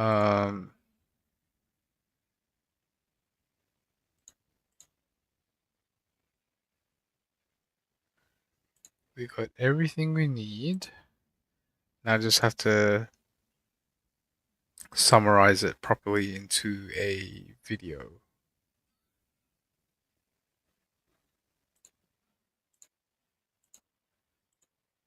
Okay. Sounds good. Okay, so that is the story. And so to summarize again, just so I can get it rapid in my head, 2,000 years ago there was a battle. 2,000 years later, you know, they're prosperous. This is probably Quaidam. Quaidam comes and revives Valka. Valka has the ability to revive her soldiers, and that makes a lot of sense because, you know, the soldiers respect Valka. The only issue that I'm not sure of is, you know, their souls lingered for over 2,000 years. That's the part that doesn't make sense to me. But you know, maybe their souls linger forever, you know. And anyway, that is Valka with the mask. She summons the Graveborns. I don't know what part this guy has, but he seems to be, you know, a mage or a priest. Maybe I wonder what ties he has with Quaidam or what ties he has with the priests. He looks like a priest, you know, when you look at him, like a mage, priest, necromancer. But you know, the Graveborns have a lot of spies involved, and he looks like a spy, like, you know, an insider. Anyway, if that's not Quaidam, I don't know who that is. And if it's not Quaidam, he could be one of the three elders or like someone really, really high up.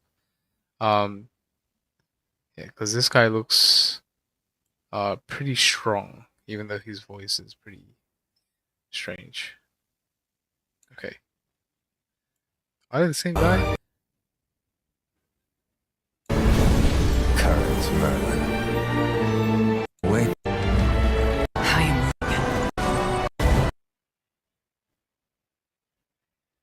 Hear our cries. Is that the same voice? Quite a while. No, it's different.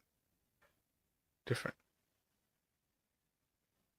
The only thing I haven't found out and haven't bothered to look into is like, what is that?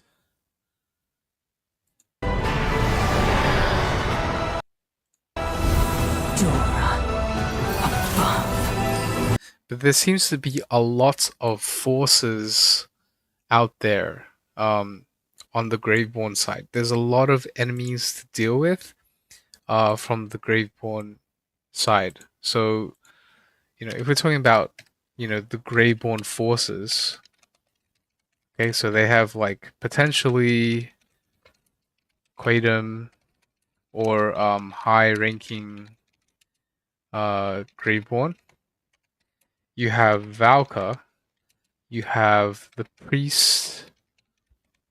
You have the insider, inside trader, and then, you know, potentially you might have,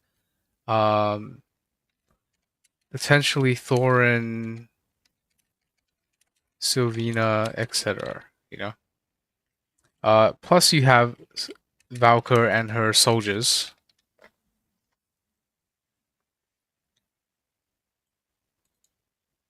There's a lot of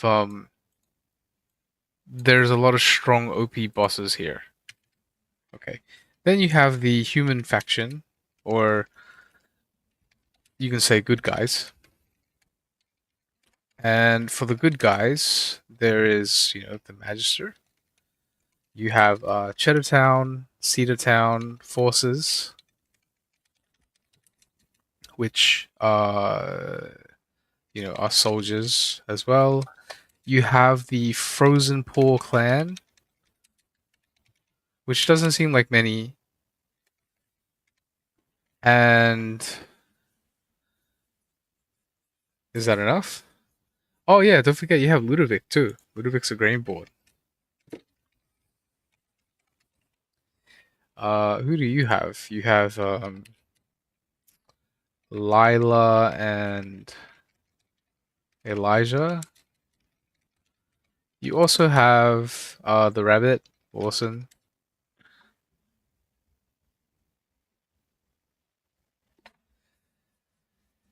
Yeah, it looks okay.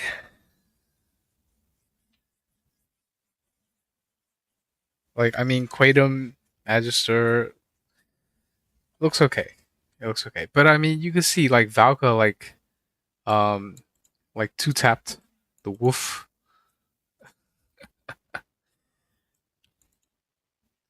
Okay. And technically they have Jura on this side. You know, you have Jura, you have the OP main character buff. Technically. Okay. Alright, so yeah, it makes it even. Makes it even. I really like these flowers. And I really like this Elsa crystal kingdom, you know.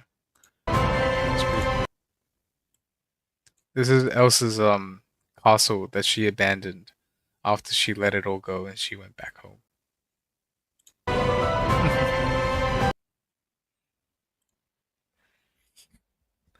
Okay. And finally, I think that's enough for one night to cover the lore, so I might just do it all now before I lose motivation. And then tomorrow we will look through the abilities of Lawson again, so just revising, recapping. Hopefully their abilities will come out. I'm just gonna double check if it has or not. I don't think so. Don't think so. So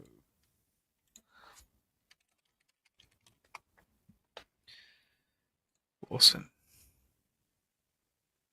So I just see this.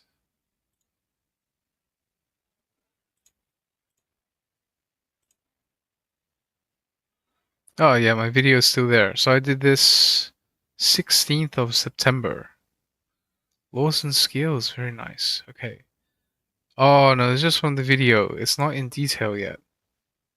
It's not in detail yet. So it's just what we know is what we know.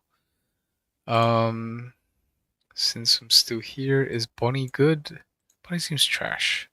Or seems okay.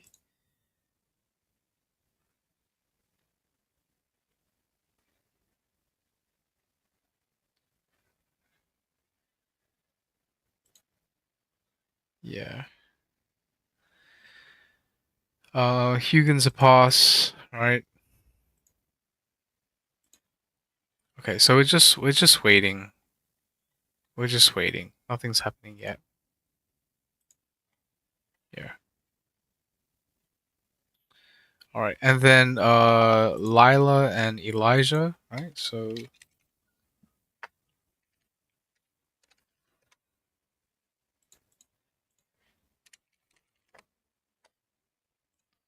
it's gonna follow this, and what do we have? Oh, this is just overview. Yep.